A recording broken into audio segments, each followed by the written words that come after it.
Okay okay.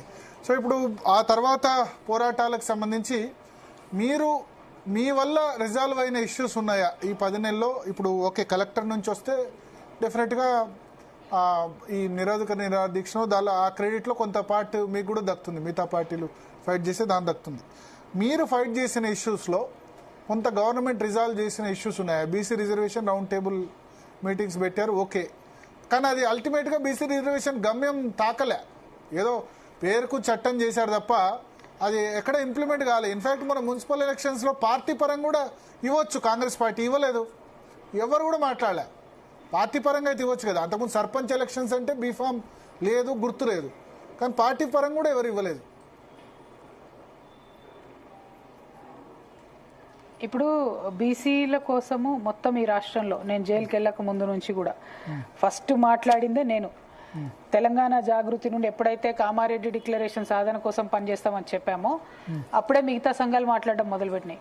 ఇవాళ నేను గర్వంగా చెప్తున్నాండి, ఎవరు అవునన్నా కాదన్నా కామారెడ్డి డిక్లరేషన్ మీద ప్రభుత్వం మీద ఒత్తిడి తీసుకొచ్చిన సంస్థ ఏదన్నా ఉందా అంటే ఈ రాష్ట్రంలో కేవలం తెలంగాణ జాగృతియే, అందులో వేరే అనుమానమే లేదు.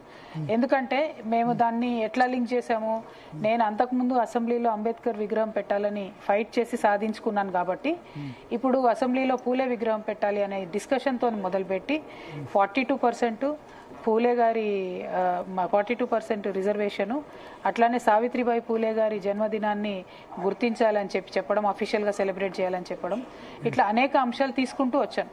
అనుకున్నట్టుగా సక్సెస్ అయ్యాయి.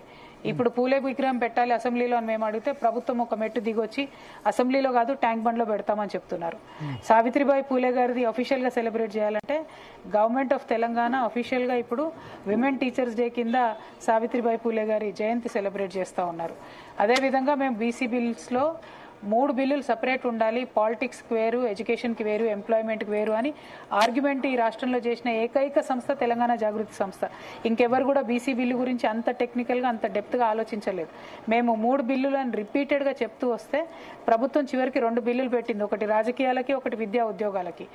అట్లా ఆర్డినెన్స్ ఎప్పుడైతే రేవంత్ రెడ్డి గారు ఏమన్నారు, మేము ఈ బిల్లులు పంపాము ప్రెసిడెంట్ దగ్గర పెండింగ్ ఉన్నాయని చెప్పి ఆయన ప్రయత్నం చేయలేదు, అఖిలపక్షం తీసుకెళ్లలేదు. ఆ సమయంలో కేవలం జాగృతి సంస్థ మళ్ళీ లీగల్ ఎక్స్పర్ట్స్తో సంప్రదించి అక్కడ ప్రెసిడెంట్ దగ్గర బిల్లులు ఆగినా కూడా మీరు ఇక్కడ ఆర్డినెన్స్ పెడితే గవర్నర్ మీద ప్రెషర్ పెడితే అవకాశం ఉంటుంది, ఆర్డినెన్స్ పెట్టండి లేకపోతే రైల్ రోకో చేస్తాను అని అన్న ఏకైక సంస్థ తెలంగాణ జాగృతి. ఢిల్లీ దాకా వెళ్ళి ప్రెస్ మీట్ పెట్టాం, దాని పర్యవసానం ఆర్డినెన్స్ పెట్టారు. దాని తర్వాత గవర్నరు దగ్గర పెండింగ్ అయింది, ప్రెసిడెంట్ దగ్గర పెండింగ్ అయింది, అది వేరే విషయం. కానీ బీసీ బిల్లులో ప్రతి దశలో ఇన్వాల్వ్ అయిన సంస్థ కేవలం తెలంగాణ జాగృతే. మేము బీసీ కమిషన్కి ఇచ్చిన రిపోర్ట్ ఎప్పుడన్నా మీకు పంపిస్తాను భరత్ గారు, మీరు ఇంటలెక్చువల్ కాబట్టి మీరు చదవండి. ఎంత డీటెయిల్గా అధ్యయనం చేసి మేము బీసీ కమిషన్కు, డెడికేటెడ్ కమిషన్కి రిపోర్ట్ ఇచ్చాం. అదే బీఆర్ఎస్ కావచ్చు, ఇంకో పార్టీ కావచ్చు, సింగిల్ పేజీ కూడా డ్రాఫ్ట్ ఇచ్చారో ఇవ్వలేదు కూడా నాకు అనుమానమే. సో అంత డెడికేటెడ్గా బీసీల కోసం పనిచేసిన సంస్థ తెలంగాణ జాగృతి. ఓకే. సో అయితే ఇప్పుడు ఆ ఇష్యూలోనే మీకు బీఆర్ఎస్ మధ్య విభేదాలు. మీరు సంబరాలు చేసుకున్నప్పుడు ఎందుకు సంబరాలు, దానివల్ల అయ్యేది లేదు పోయేది లేదు, ఏదో డ్రామా చేస్తుంది రేవంత్ రెడ్డి సర్కారు, అది ఇంప్లిమెంట్ కాదు, దానికి ఎందుకు సంబరాలు చేసుకున్నారు? వాళ్ళెవరో చేస్తే సంబరాలు చేసుకోవాల్సిన అవసరం ఏంది? అదంతా కుట్ర అని తెలిసి కూడా కవితమ్మ సంబరాలు చేసుకున్నారని అప్పుడు మీరు పార్టీలో ఉన్నారు కాబట్టి వాళ్ళు అన్నారు. ఉన్నాను. అయితే ఇక్కడ ఒకటండి, జనరల్ గా మనం తెలంగాణ ఉద్యమంలో అందరం ఇన్వాల్వ్ అయిన వాళ్ళమే, ప్రతి చిన్న విజయాన్ని మనం సెలబ్రేట్ చేసుకున్న వాళ్ళమే. ఏది ఎప్పుడో పాజిటివ్ స్టేట్మెంట్ ఇస్తే ఇవాళ మిలియన్ మార్చ్.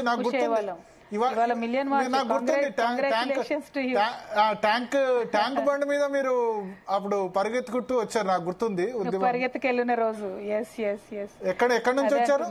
ప్రతి చిన్న అంశాన్ని కూడా తెలంగాణ ఉద్యమంలో నేనా అప్పుడు మా ఇంటి నుండి పోలీసు వాళ్ళని తప్పించుకొని బైక్లు ఎక్కి 2-3 బైకులు మార్చి ఫైనలీ అక్కడికి చేరుకున్నాం, పోలీస్ బ్యారికేడ్లు అన్ని తోసుకొని. బ్యూటిఫుల్ మూమెంట్స్ అండి అవి.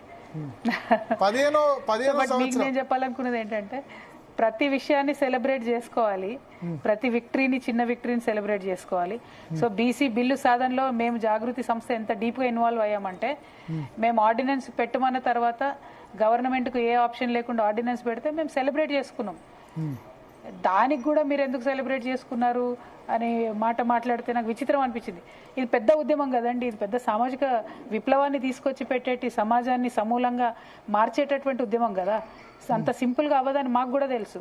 కానీ ప్రతి దశలో మేము సెలబ్రేట్ చేయకపోతే కంటిన్యూస్గా ఎవరు కూడా యుద్ధం చేయలేరు. వచ్చిన చిన్న విజయాల్ని సెలబ్రేట్ చేసుకోవాల్సిందే. ఆ సెలబ్రేషన్లోనే వాళ్ళు విమర్శలు చేశారు, విచ్ ఇస్ వారి విఘ్నతకే వదిలేస్తున్నాను నేను అంతే.